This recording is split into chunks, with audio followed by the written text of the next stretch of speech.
couple years back, I believe it was the Tournament of Roses parade, and these beautiful floats are gracefully going down the avenue, and all of a sudden one of the most opulent ones went and it stopped right there.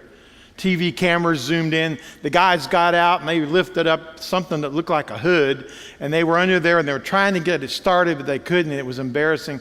So they had to push it off into an alley. They learned after the alley that it was out of gas.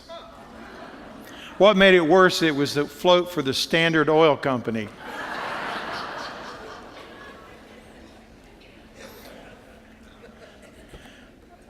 I've had a week I would prefer not to ever repeat. Last Sunday afternoon, we drove to Melbourne to meet our son Jonathan and his wife Ashley and their little boy Eli. It was Jonathan's birthday the next day, and so we were going out to a really nice dinner, and I noticed Eli ran across the parking lot to greet me like he usually does, but not with as much oomph. And we went up to the room and sat and talked for a minute, and Eli laid down in the bed and kind of curled up. And I asked him if he wanted to stay there, and he said he did. So I said, I'll stay here and keep Eli. You guys go on to dinner. Eli's 5 years old. Through the evening, Eli didn't get any better. Matter of fact, kind of worse. His skin had a funny color to it, and his lips were turning a little bit blue, and he looked like he had some dark shadows under his eyes. They said they would wait until the next morning to determine what to do. And so the next morning we showed up at their house, and I went in to see Eli, and it was worse. And immediately I said, we're going to the emergency room. And so they did.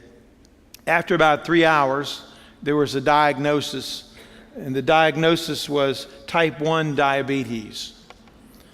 That in itself's not so bad, but what they were battling was something called ketoacidosis. That's what happens when your body doesn't secrete the necessary hormones. Then it starts turning in on itself and can cause brain damage and heart failure and liver failure and all kinds of scary stuff.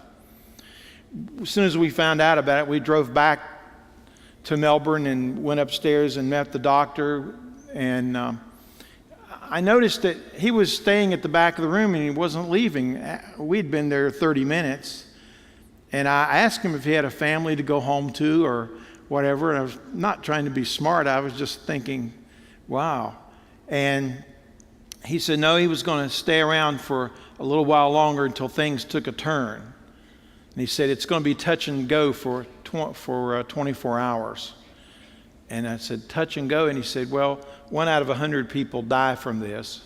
And then he went on with all the other statistics. He was waiting for what he had changed as far as the medication to start to take effect. And after about another 15 minutes, they had poor little guy hooked up with 6 different kinds of monitors, and everything was hooked up and beeping and going. But the things that were supposed to start going down were going down. And that was an encouraging sight. We spent 4 days in the intensive care unit. Then he got out into a room. Make a long story short, hopefully he's on his way home about now, and we're grateful for that.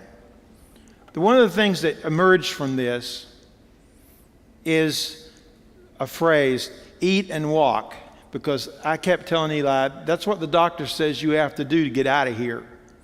And he just wanted to sit in the bed and get better. I said, well, we've got to eat and then we got to walk. And it really broke my heart to have to pull him up out of the chair, because when you do that, all the lactic acid in your system was on full charge. And so every movement was excruciatingly painful. So we got out and we'll walk around, two laps around the section where his room was. And then he was exhausted. But that was what he had to do. He had to eat and walk.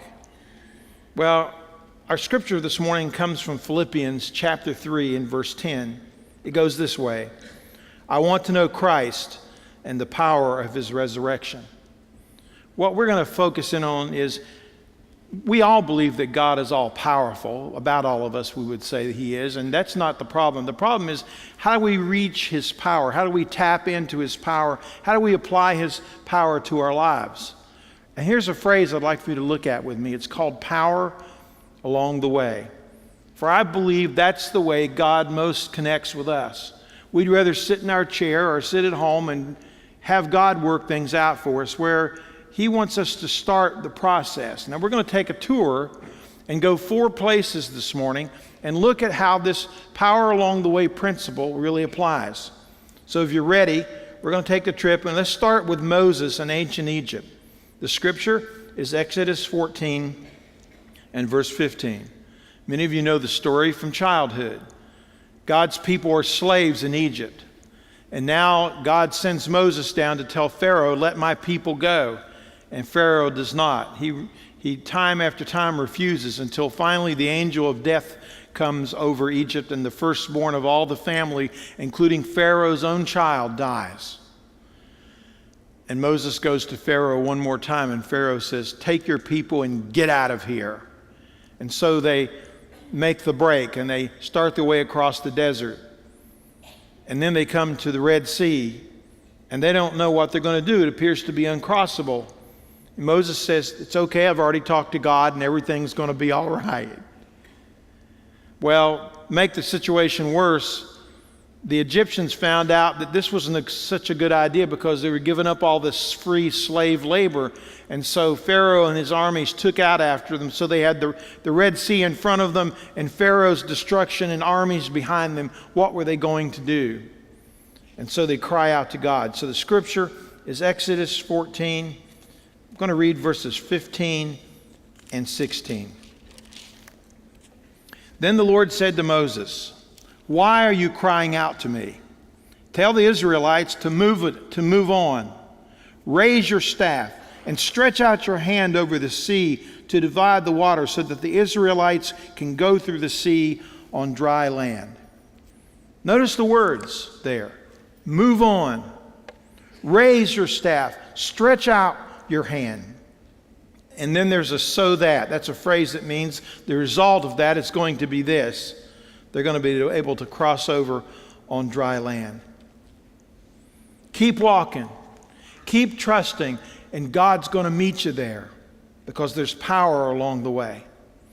Now let's move forward to Joshua. Joshua is the new leader now. It's time to cross the Jordan River into the Promised Land. The scripture is Joshua 3 and verse 15. We're going to read 15 and 16. Here's what he says. Now the Jordan is at flood stage all during the harvest. Yet as soon as the priests who carried the ark reached the Jordan, and their feet touched, what is it? The water's edge. New phrase to, you got to get your feet wet. Touched the water's edge. The water from upstream stopped flowing, and it piled up in a heap in a great distance away at a town called Adam, in the vicinity of hard name town there. Here again, what's happening? I mentioned to the choir the last service, the choir goes first in these situations. Did you know that? They're supposed to be leading worship. And then the Ark of the Covenant comes. You know, you weren't supposed to touch the Ark of the Covenant. There are 2 poles through the sides, one on each side, and there was probably a guy at the back and a guy at the front. And here they go.